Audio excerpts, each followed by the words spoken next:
How you doing, YouTube? It's Will from Will Development. Today I am talking about World's Strongest Man and my favorite strongmen from the 80s.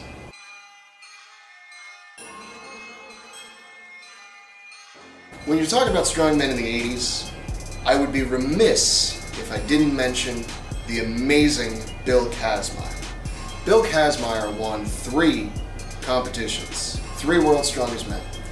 One could argue that perhaps at the time he was competing, the competition he faced wasn't exactly fierce, but when you're facing somebody like Geoff Capes, the legendary British strongman and Highlands Game champion, I can't say he didn't fight for every title he earned in those years. And I would also be remiss if I didn't mention the slight controversy that some people bring up about Bill Kazmaier.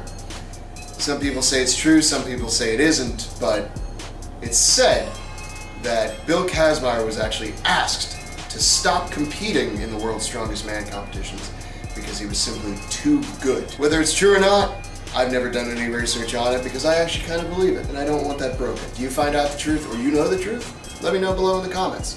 I'd really appreciate to find out, I guess. I just don't want to search for it myself. Speaking of Geoff Capes and Bill Kazmaier had an amazing rivalry throughout the entire 80s of World's Strongest Man competitions. Anytime these two would meet up, it was something to behold, because it was like the rest of the competition didn't even matter. It was only about these two guys. And the thing I really loved about it was the contrast between the two.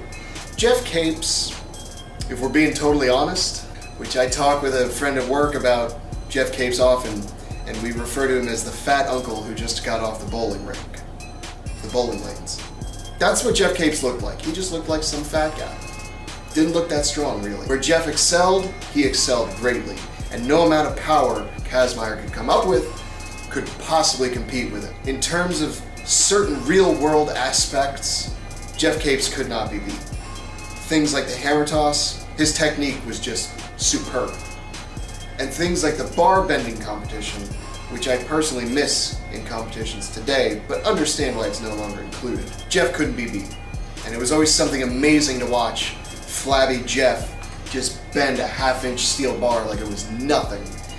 And big Billy Kazmaier with those giant muscles and huge traps, struggling to try to get it even started. But the 80s also gave us some pretty cool records. There's one world record that actually still stands today, and it's the most weight in a competition that a human being has ever picked up off the floor. The 80s also gave us a really cool world record. The one that always sticks out in my head is the world record that Tom McGee set back in 1982, as I recall, and it still holds today.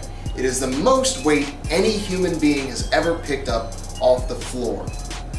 1,179 pounds of cheese with a partial deadlift, and Tom McGee was the only human being that day who was able to pick it up off the floor. It's an amazing feat for anybody, but especially somebody who was an ex-Mr. Universe and gymnast. You wouldn't expect that kind of power from somebody like that. When we talk about Geoff Capes, the one thing we always need to mention is his charisma. He was such a charismatic guy. One of the reasons I absolutely loved him. One of the reasons I love Lawrence Shaw too, because of his charisma.